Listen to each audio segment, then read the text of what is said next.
किसी समय की बात है, एक हरे भरे जंगल में एक बुद्धिमान तोता रहता था जिसका नाम था गप्पू।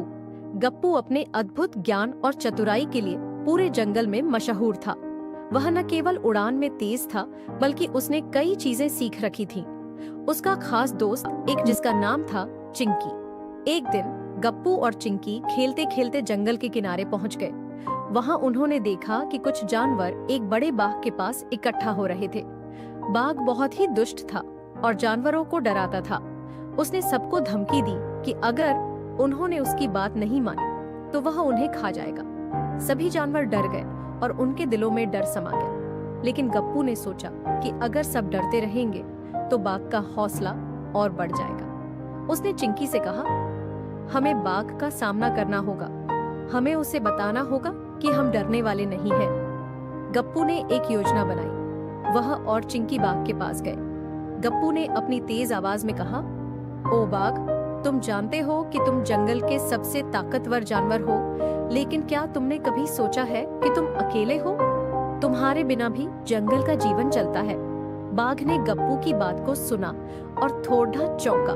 उसने कहा, तुम छोटे से तोते को मुझे सिखाने का क्या हक है?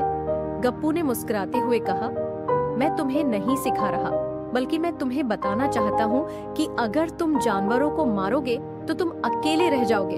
सब जानवर मिलकर तुम्हारे खिलाफ खड़े हो जाएंगे। चिंकी ने भी कहा, हम सब मिलकर एक दूसरे का साथ देंगे और तुम्हारे खिलाफ एकजुट होंगे।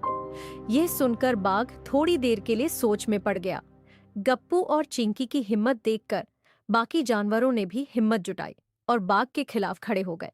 उन्होंने बाघ को कहा, अगर तुम हमें परेशान करोगे तो हम सब मिलकर तुम्हारा सामना करेंगे। आखिरकार बाघ ने देखा कि अगर वह जानवरों को डराएगा तो उसे अकेले रहना पड़ेगा। उसने यह समझा कि एकता में बल है और उसने सभी को छोड़ने का फैसला किया। गप्पू और चिंकी की बुद्धिमानी और साहस ने सभी जानवरों को एकजुट कर दिया और बाघ को समझा दिया कि जंगल में सभी का महत्व है।